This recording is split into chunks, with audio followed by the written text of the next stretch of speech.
How to fix TikTok not saving videos.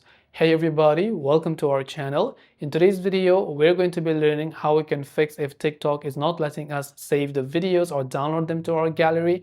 So without any further ado and delay, let's get started with today's video. If TikTok is not allowing you to save the video, right? Normally, when you open up TikTok, if you want to save a certain video, you can tap on the share icon from the bottom right of the screen, then tap on this icon that says save video to save the video. But sometimes that particular option might not actually be available. The reason it might not be available is if the creator have turned off the save video feature.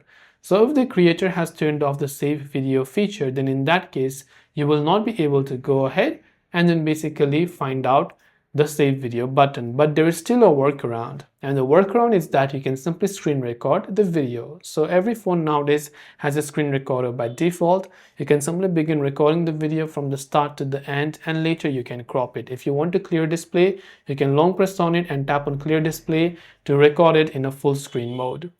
That is all for this video. I hope the video helped you out. If you have got any questions, feel free to leave them down.